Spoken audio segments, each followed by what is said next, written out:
Hi girls and guys, it's Mr. Tracky and we're on the right track.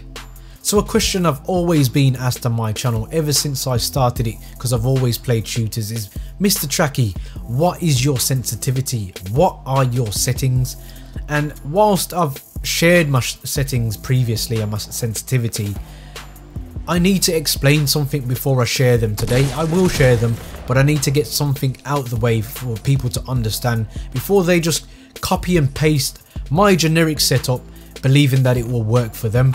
Now, people are very guilty, including myself, of watching gameplays like Ninja and other great players, asking them what their sensitivity is and believing that it's the sensitivity that is going to get you all those kills and get you these victory royales. And while that's true to a degree, you have to have a sensitivity that is perfect for you. There are so many variables that will change why your sensitivity will be different to somebody else's. The size of your hand, the way that you hold the pad, the reaction times that you have. I could go on all day. And this is why there isn't a one size fits all sensitivity. Such a common mistake I see people who play shooters make constantly. A lot of people in my comments ask me my sensitivity, and why I've obliged many times. I've made this video because sometimes I'm guilty of misleading people about sensitivity. Now, the best way to find your sensitivity, in my personal opinion, and it's something that's worked for me over the years in several different types of games, is to start from the lower sensitivity side of things. So we know in Fortnite you can go up to a maximum of 10. Fortnite will start you at a 5 as a default, but I would drop lower than that down to a 2.5, which is really low by the sounds of things. But you need to eliminate each individual sensitivity setting until you know you're at a point where you're about the right part of the ballpark basically.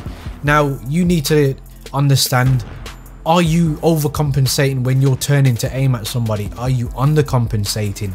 These are the things you need to be honest about. Are you hitting your shots with your ADS sensitivity, or are you missing most of them? You and only you can analyze these things. Now, I'll give you one of the things I done. It's a bit excessive, but it really helped me. I've got an Elgato. You probably could do this with an iPhone or any phone that's got any decent type of speed setting for the motion that it captures. I use my Elgato and slowed down my gameplays when I was shooting at people to see whether I was actually overcompensating and turning too much and going beyond the enemy, or whether I was not turning enough and not even landing on an enemy. You know, when you instinctively turn around to somebody, I call it snapshots. Are you snapshotting?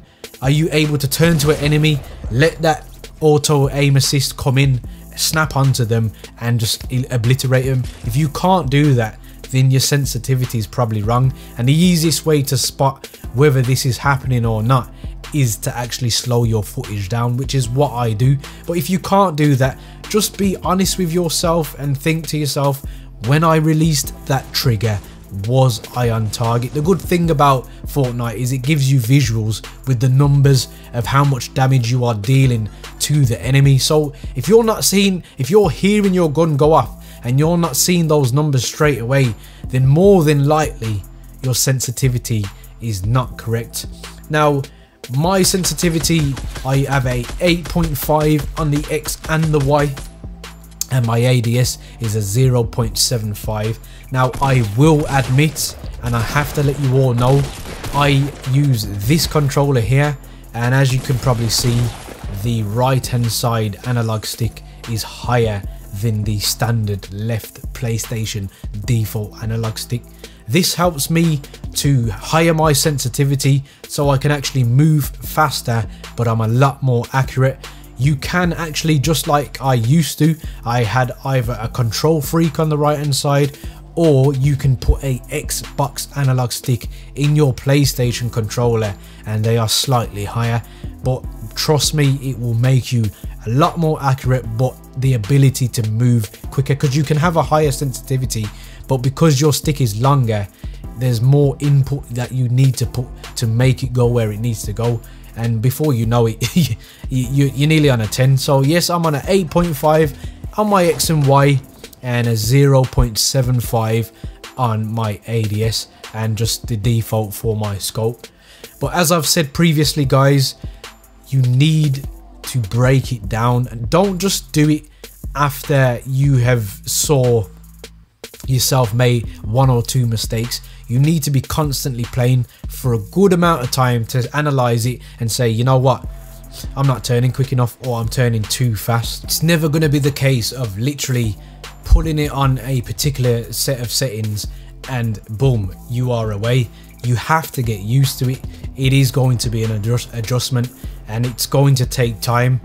Me personally, in my personal opinion, I would get into as many gunfights as possible. If that means going to tilted towers, then go for it, but go through as many gunfights as possible.